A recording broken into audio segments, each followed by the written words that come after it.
Welcome to Quorum Podcast, where we disagree to agree. I am your host, Reynard Bombora. And I'm your co-host, Melvin Murugia. So today we'll be talking about Lgbtq. So Melvin, Yeah. what is the definition of lesbian? A lesbian. So lesbian, by definition, wanawake wawili who have sexual relations.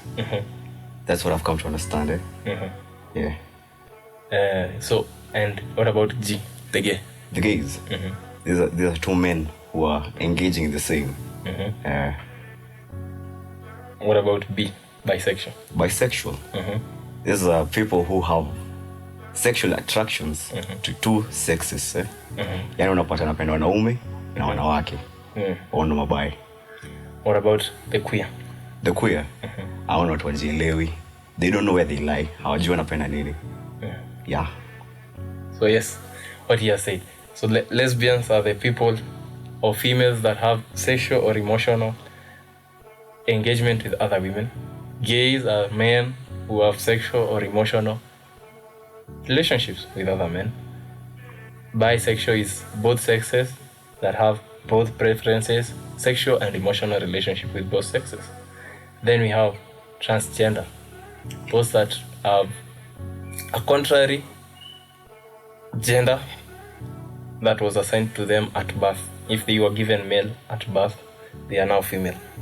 And then we have queer, those that don't understand, those that are still questioning their preference, whether they are still lesbians, whether they are gays, whether they need to change their genders.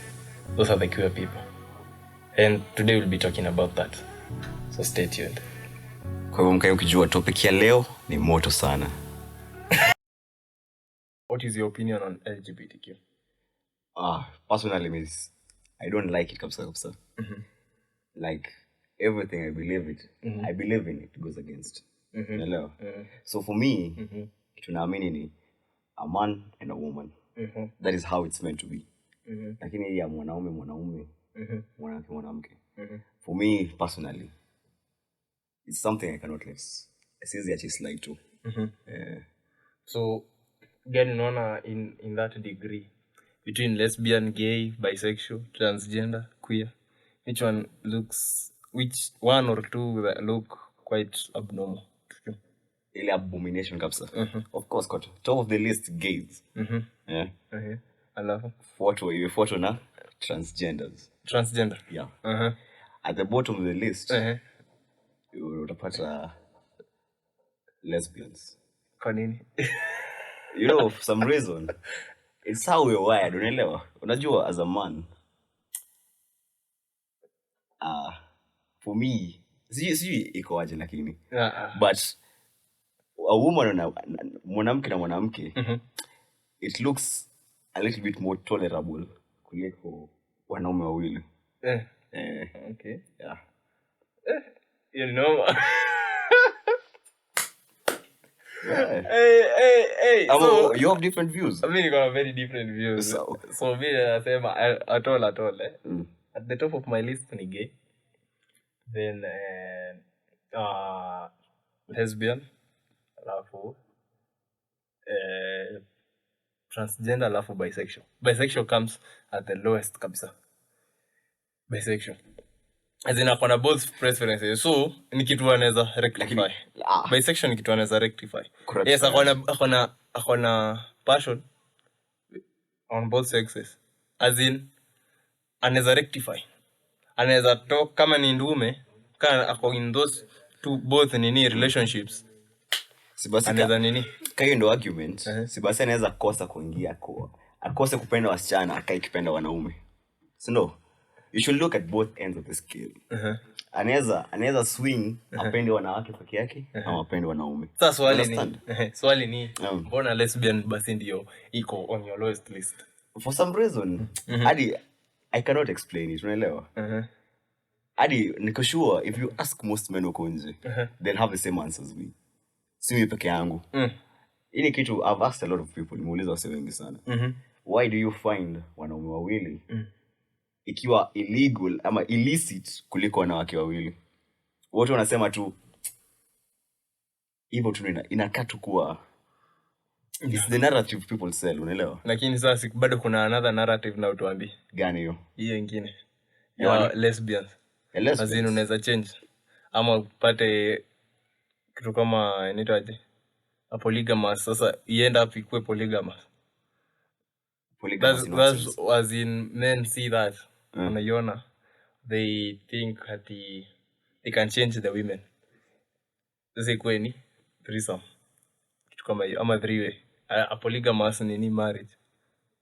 Wewe ufikiri hivyo? Kwa sababu mimi tunajua lesbians for the most part hawapendi wanaume kabisa. Labda hiyo sema ina apply kwa bisexuals wasichana. But for lesbians mostly their interactions na kwa other females. Lesbians wanakuanga lesbians ni woman na woman peke yao. So hapo mwanaume kuingilia itakuwa tricky. But ule ana act hapo kama dem. Si ndio mimi naona bado ako sawa. Si ati yako na issue. Ule ana act kama stud yako na issue. Kwa lesbian. Kwa sababu sasa ndio ana act kama mwanaume sasa in that relationship. But manzi ni manzi. Lakini unajua at the end of the day I cannot argue with the facts kwa sababu mimi I'm not a lesbian. Kwa hiyo siwezi elewa this topic. Unaelewa? I'm giving you a sense of what I believe in. Unaelewa? Kabisa. Si I believe lakini. It's more of my how I think. Vile iko tu. My views on the subject. Not necessarily my beliefs, lakini my views. So kwa Christianity iko ni a sin. I mean, in the African perspective, it is a crime and a sin. But kwa Western world, it's quite the norm of the day now. Imekubalika. As in crime, as we can define crime, it is punishable by law. It is illegal in Kenya. It is illegal in Ghana. It is illegal in Nigeria. Where it is possibly illegal in South Africa. South Africa ndio iko legal. Crime is legal? As in Lgbtq iko legal South Africa. Rather than huku kwingine. Most parts of Africa. Yeah. Wamekata. Unapata ni kwa sababu South Africa mostly ni because of the advances they have. Advances? Yeah. Gani, mimi naona coexist tu bado na watu.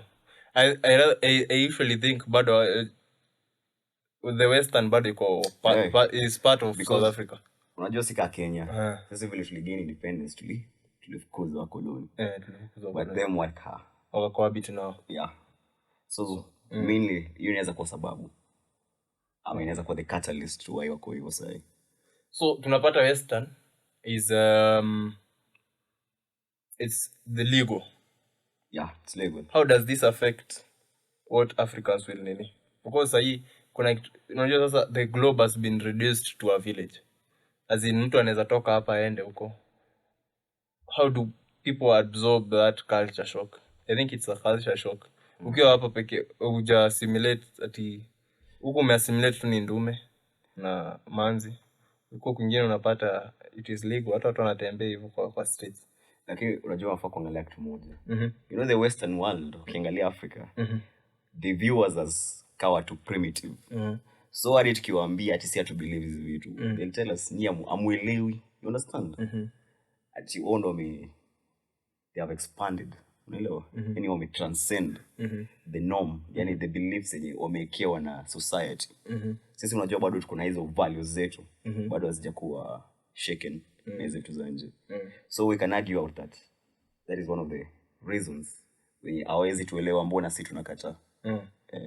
Mimi personally nafikirianga kitambo nilikuwa nafikiria it was an illness. Mtu amekuwa mgonjwa kama ni mental ama ile tu amekuwa tu mgonjwa. Azina ana prefer mse anakaa kama yeye for a relationship. Kitambo nilikuwa nafikiria azin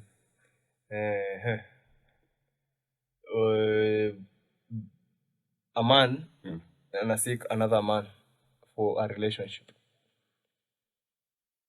Sidhani kitambo sikuwa nadhani mse anaweza fanya hivyo in his state, in his right state of mind. I think unafanya hiyo kitu either one ukiwa intoxicated, two kama umechizi 3 ama ujielewi kabisa. Even though mimi nilikuwa nafikiria, sijui vile ulikuwa unafikiria then before ku exposed to what it is now. You know, before hadi ni vitu sikuwa nashughulika nazo. So you can say that I was oblivious. Hizi vitu zina exist. Mimi nilikuwa nishazoea man, woman. So later in life, with the exposure you get, unapata kujua kumbe kuna wanaume wanapendana, kumbe kuna wanawake wanapendana. It comes as a shock, unaelewa? So for me, nilipata tu, it caught me by surprise. Na sikuweza kueleza mbona wanafanya hivyo. So for me, I just sijua nilikuwa nafikiria at that time. Mimi nadhani LGBTQ as a community, where it is going, I think that will be a very major discussion here in Kenya. Kwanza. Yeah. Relate to the story of Chiloba. But ukiangalia agenda yao personally, my opinion is that wao wenyewe wajikubali. At first, they themselves wajikubali. Aside ati ni crime na sin, wao wenyewe wajikubali. As in, they need outside acceptance so that they can have that inside acceptance. As in, what you do behind the curtains, unakuja ku publicly say to me, ati you do this and this, so you need to accept me on what I do behind the curtains. So unaona sasa ukiniingiza kwa mix kama hiyo, you see it's quite odd. I know.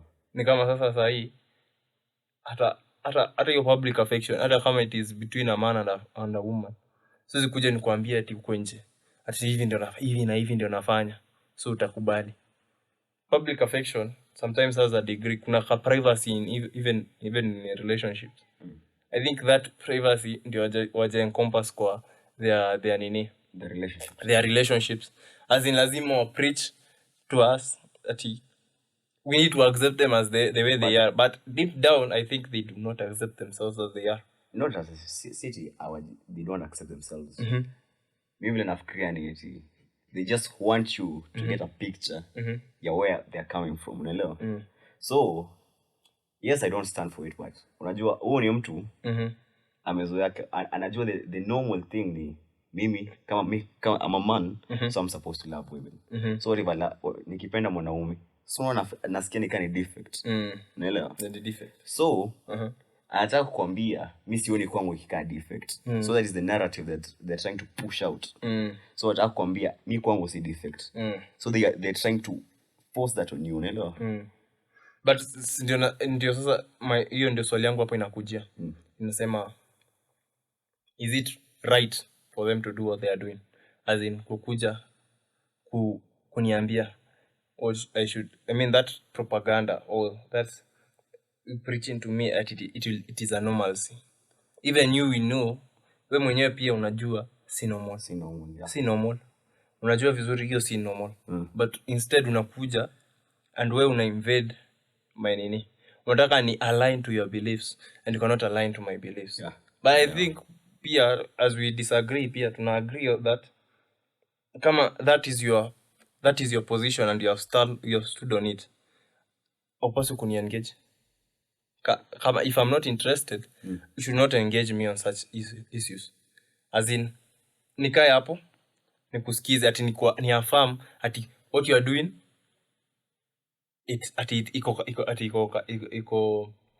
iko right, ndio sasa ukue ati sasa ndio feel nini, feel ati uko accepted. I think any relationship that you go into, whether it is normal or abnormal, wewe ndio unapaswa kuji accept, because it is between you two. It is not between me. Does not consist about me as an outsider. I think so. And the next question nilikuwa nikuulize ni, when we come to know of these people, should they deserve love and respect? Of course, lazima. You must respect every human, kwa sababu you expect people to respect you. So it's only right that you pay the respect to them. So no. So unless you disrespect me first, mimi sitakurespect, unaelewa? So as long as you can continue with your beliefs, but as long as you respect me, you have my respect, unaelewa? Hata mimi I think they deserve respect, but respect goes both ways. Yeah. As in, you should also respect my beliefs, that I don't conform to that. As in, nikwambia I'm straight, usikuje kuni indoctrinate na your beliefs. And the same case, as I am straight na naona you have chosen that path, I should leave you to nini. To you maybe, kama sasa nasema kuna example fulani nilikuwa naona kwa social media. They were saying England and Saudi Arabia, the difference between those countries. Mmoja akasema ati England ni a Christian country, Arabia is a Muslim country, it's an Islam country. But msee akamwambia England is not a Christian country. It is not in the foundations of that. It's a secular democracy because ina allow easy stuff. Kuna Lgbtq, kuna drag queens, kuna hizo vitu zote, hizo queer stuff. Those practices zinafanyika huko, but Christianity, it's against Christianity, and it is not even a Christian country. It is a secular democracy where everything there's freedom of religion. Kama huku tu Kenya is not a Christian country. Is that watu wengi ndio Christians, yeah. But there is freedom of religion. There are other religions in place. Also, ndo identify as a Christian country, lazima country mzima ikuwe tu Christians. Hata si hivyo. As in, inaji-identify that kama tuseme Vatican is a Christian country because it is ruled by certain laws that are derived from the Bible. The same case na Arabia, Saudi Arabia, Iran. It's an Islamic country because they operate under Sharia laws. No. They operate under religious laws to some extent. They incorporate some religious laws to their common laws, their citizens. No. Yeah. Lakini sasa kama Kenya is a secular country because there is that freedom of religion.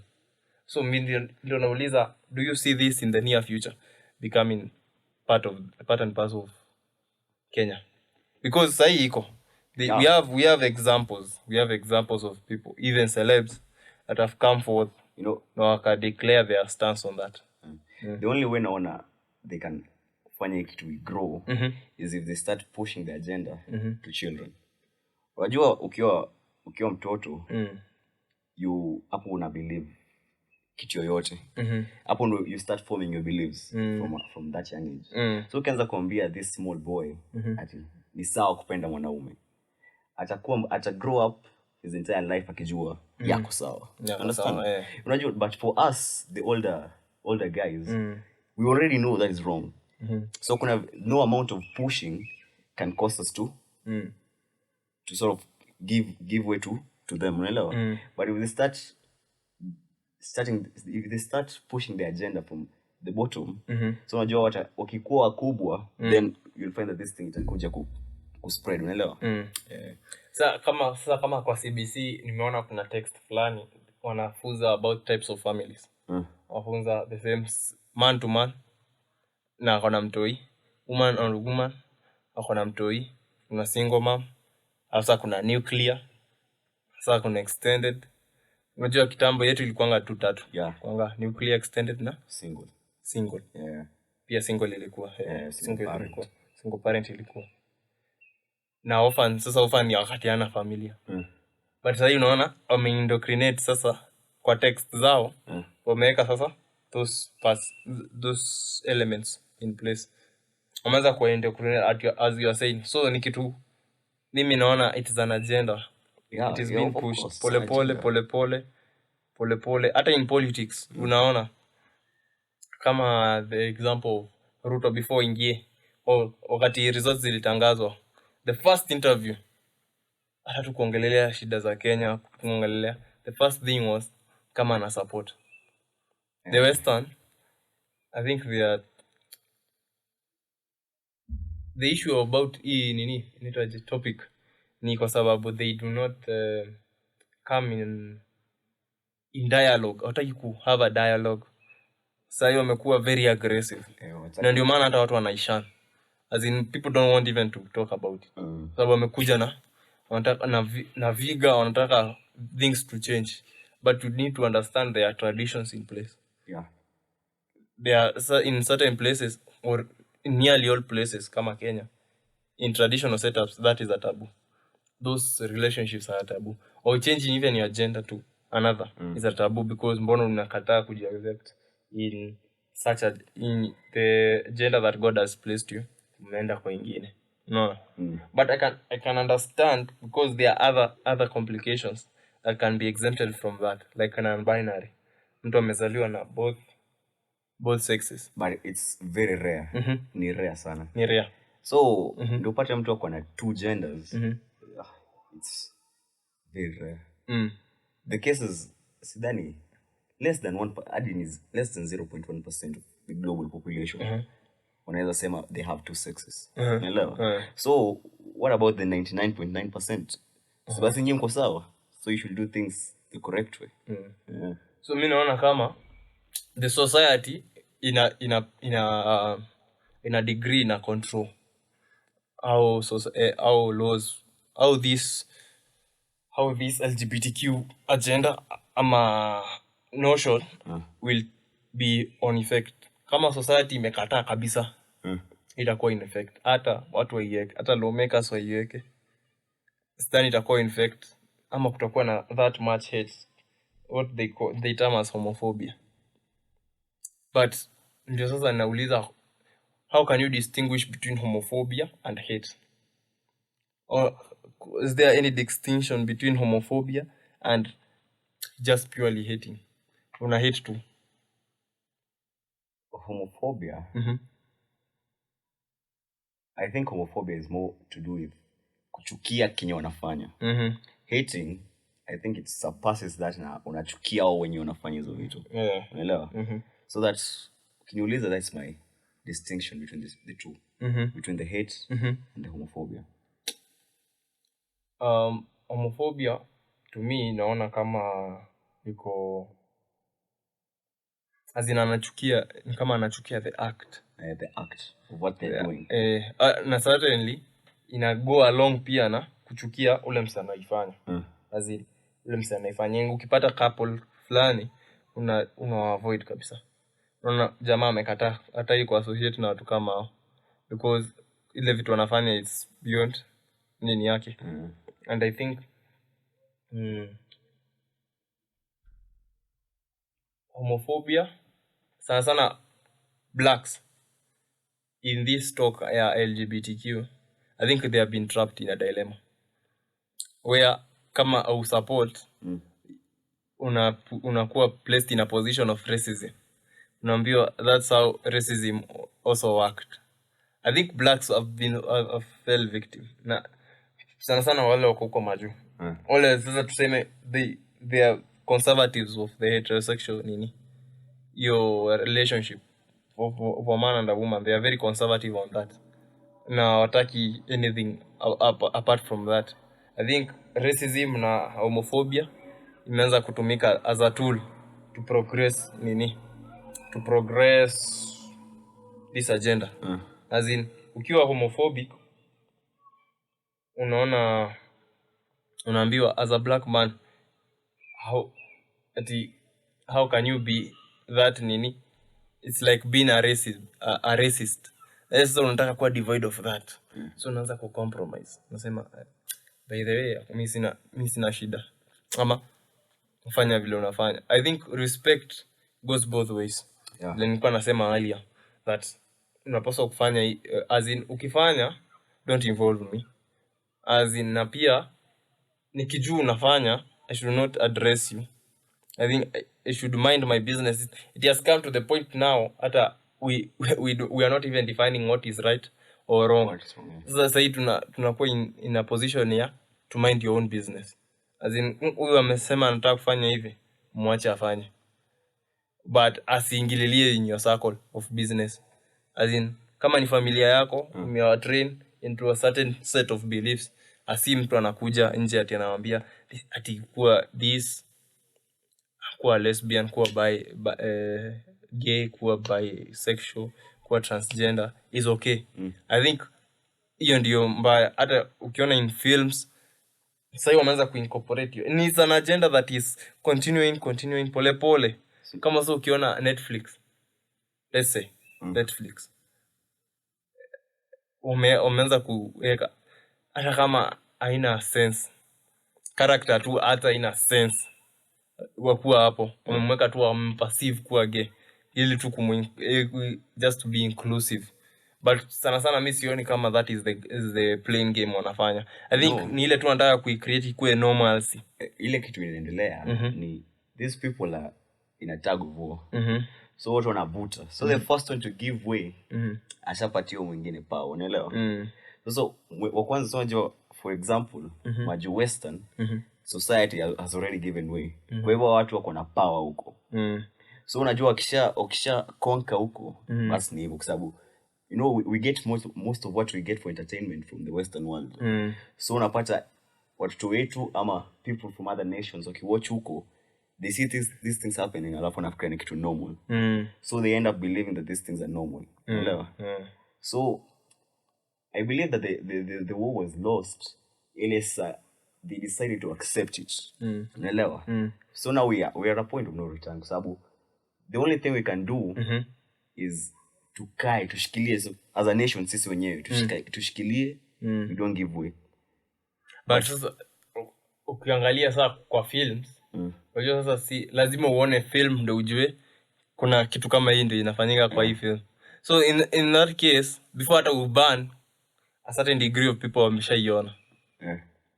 Watu wengine washaiona. So bado hiyo agenda bado iko in films, in music, entertainment. Pia unaona imeanza kuwa ingrained.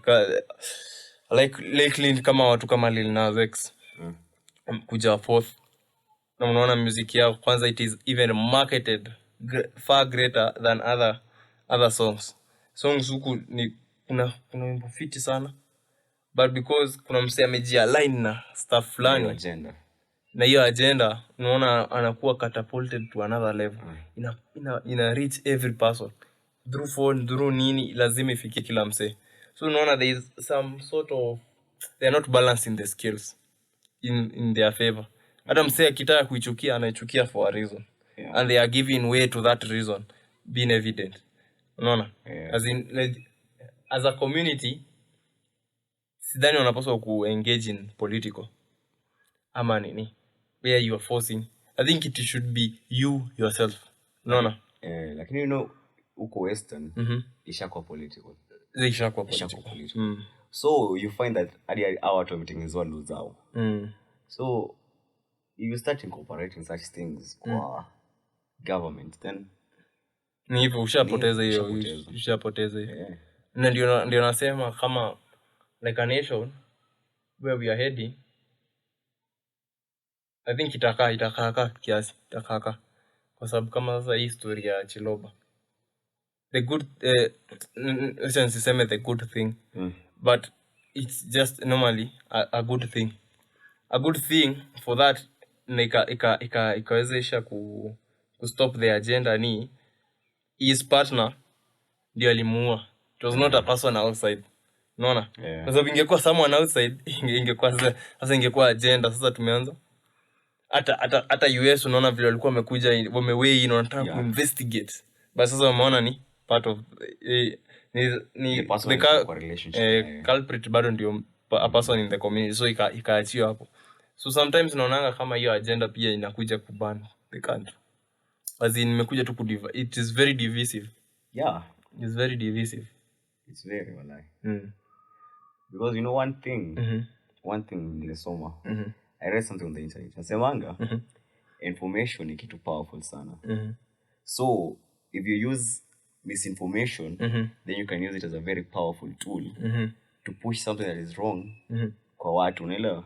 You make the masses believe in something that is not necessarily correct, so as to give you power, unaelewa? So that is what I think is going on here. Sasa kama nimeona Christians, another thing nimeona Christians are more tolerable to LGBTQ than Muslim. to a certain degree mpaka hata Catholic has started to compromise. Kama Pope recently alisema it should not be a crime. It should not be posted as a crime. Rather it is a sin. It is a temptation that leads to sin. And it is not a crime in itself. And that God loves all people. So those and I agree with that. God loves all people, but now and it is a crime. But for hapo kwa Pope akisema it is not a crime, I think it's a crime. Kama in such setups, kama Kenya tuseme for example, it is illegal. But but baseline it's a sin. Baseline it's a sin. Okay, the other thing is the reason as to why Christians are more likely to receive the agenda than Muslims.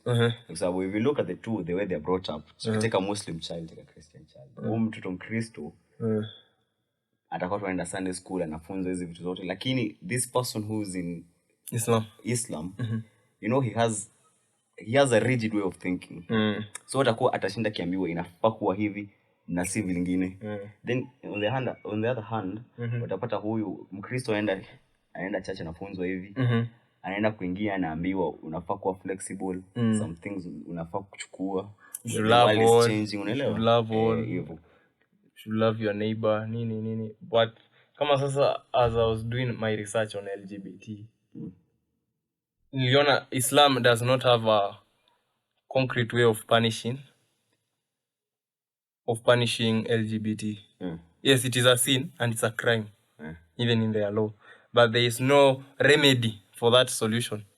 As in, waja kuja to a point where they can determine fully what is the punishment for nini. In other cases, they say it is a death penalty. In other cases, they say you need flogging. As in, peso kupigwa. Ingine unakuwa stoned. Ingine unafanya capital punishment. Tu ile capital to punishment. Ile work, kazi. Hizo. As in, there is no deliberate. But, ukiangalia, they are very harsh on that. Very harsh. And unlike Christianity, I think Christianity to an extent does not even stand for anything in matters nini. Because pia this week Anglican was contemplating on whether or not it will do wedding ceremonies for same-sex marriages. It's an ongoing discussion. Such discussions you cannot find imams talking about. No. Ama ati such nini ikiwa in the mosque. Ati mosque watu wanaongelea ati this and this should be done. I think pia culture na how deeply you believe in something pia ina affect this agenda. Kwa sababu I feel like in the years to come it's only the Arabic and Muslim community that will shun this discussion or this agenda. It will be the one because of how rigid they are in their beliefs, how factual they are in their beliefs. Kwa sababu ukiambia why it is a sin. Kama sasa nilikuwa nasoma hadith fulani hapo. Na one thing I noted ni jamaa fulani alikuwa anaitwa Abdullah ibn Abbas. Abbas. Alikuwa anasema the prophet said that caste. Nasikia? Those are very, very heavy words. That caste is the one that does the deeds of the people of Lot. When I refer, they refer those deeds as that of the people of Lot. They were transgressors and nini in their deed. Anaconnotate hiyo. Anasema the prophet said caste. So naona caste. Yani as in wamelaaniwa. They are transgressors. Caste are those that practice the deeds of the people of Lot. But kuna pali pengine bado anasema alikuwa very vocal on this. Actually, amekuwa very vocal on nini. Ingine anasema if any man is found doing the deed of the people of Lot, one, you should kill the one that does and to whom it is been done. As in, you should kill them both. So naona yeye sasa kwa I think in his hadith or may extract death penalty from that.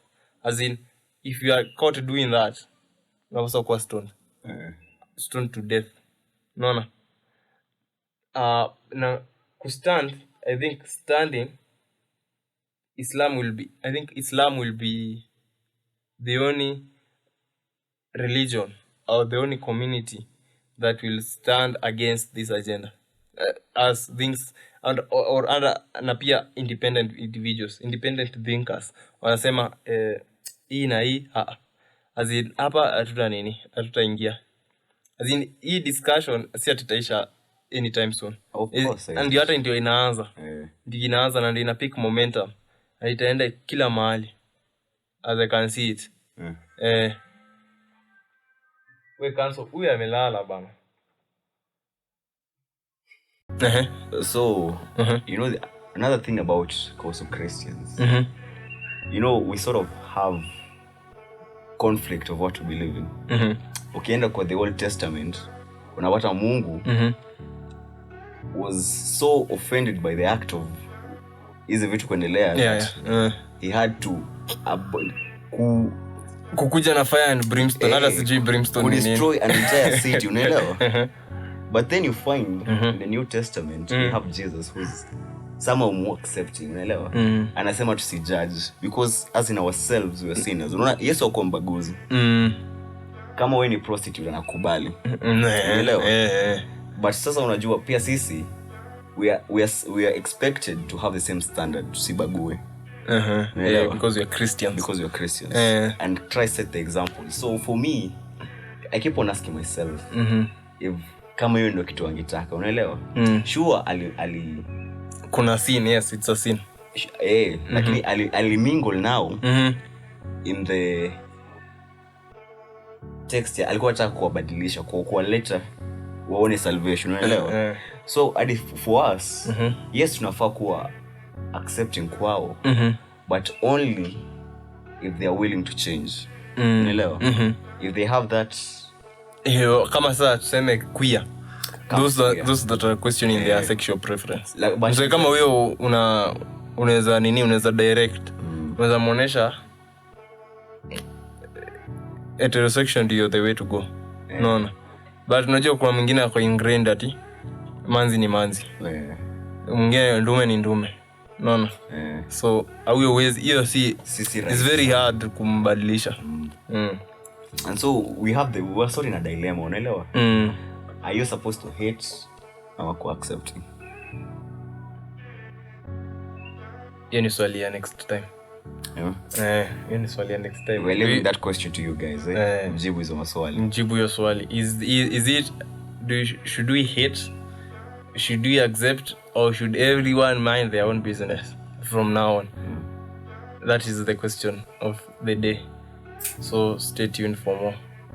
Thank you.